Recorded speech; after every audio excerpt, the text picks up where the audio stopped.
మరి 90s middle క్లాస్కి sequel ఉంటుందని అప్పుడు అన్నారు, దానికోసం చాలామంది వెయిట్ చేస్తున్నారు. ఆ వివరాలు ఏంటి అసలు?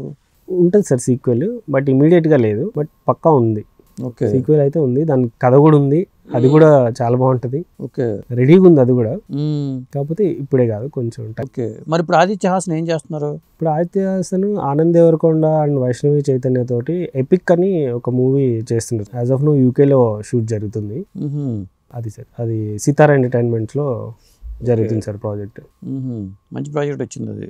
అవును సార్, అది కూడా సేమ్ ఆ చిన్నప్పుడు ఆదిత్య అన్న క్యారెక్టర్ ఉంటుంది కదా సార్ 90s లో, అతను పెద్ద అయ్యాక అతని లవ్ స్టోరీ యూకేలో మొత్తం దాంట్లో లింకే ఇది కూడా. లింకే సార్, వాళ్ళే మదర్ ఫాదర్ వాళ్ళే. ఓకే, వాళ్ళే పంపిస్తారు యూకేకి చదువుకోమని, హోటల్ మేనేజ్మెంట్ చేయడానికి. దానికి కంటిన్యూషన్ అనుకోవటమేనా? ఇక ఎగ్జాక్ట్ కంటిన్యూషన్ కాదు సార్, దాంట్లో పార్ట్. అంటే ఆ చిన్న పిల్లోడు పెద్ద అయ్యాక యూకేకి వెళ్ళి చదువు. అంటే మౌళి తమ్ముడికి వేసిన కుర్రోడు. ఆ కుర్రోడు. ఓకే, ఆ కుర్రోడు కూడా ఆదిత్య హాసన్ అనుకోవచ్చా? ఒరిజినల్ పాత్ర అనుకోవచ్చు అసలు? అవును సార్, అవును ఆదిత్యనే అది. బయట రిజర్వ్డ్ గా ప్రొఫెషనల్ గా మాట్లాడుతుంటాడు, ఒరిజినల్ ఆదిత్య అది.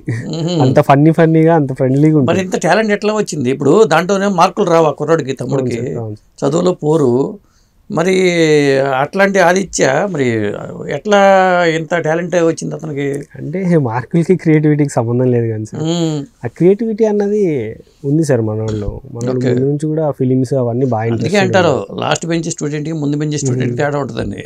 అవును సార్, షార్ట్ ఫిలిమ్స్ కూడా తీసింది సార్ ఆదిత్య.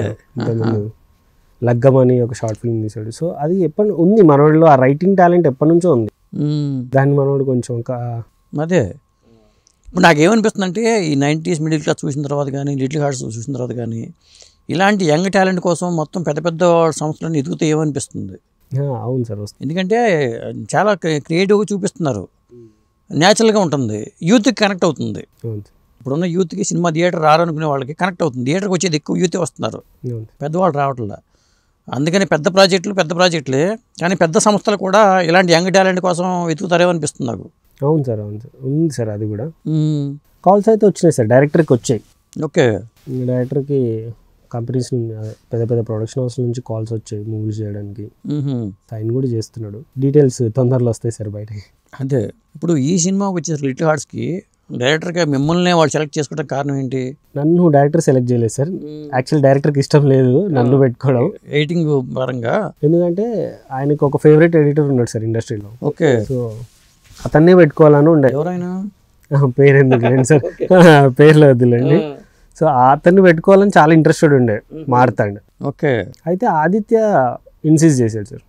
ఆదిత్య లేదు శ్రీధర్ బాగా చేస్తాడు, ఈ సినిమాకి శ్రీధర్ కరెక్ట్ అని చెప్పి నన్ను పెట్టాడు. తర్వాత మార్తాండ్ కూడా ఓకే నన్ను పెట్టుకోవడమే బెటర్ అని ఫీల్ అయ్యాడు. ఓకే, నేను సాయి మార్తాండ్ కానీ మార్తాండ్ కే వెంకటేష్ గారు బంధువు అనుకున్నా స్టార్టింగ్లో. నాకు తర్వాత తెలిసింది వాళ్ళ నాన్నగారు బివి ప్రసాద్ గారు మనోడనే విషయం తర్వాత తెలిసింది నాకు. మంచి డైరెక్టర్ ఆయన, సీనియర్ డైరెక్టర్, వాళ్ళ మనోడైన. National award winner. అవును, మట్టిలో మాణిక్యం అన్న ఫిల్మ్కి ఆయనకి నేషనల్ అవార్డు. అవును.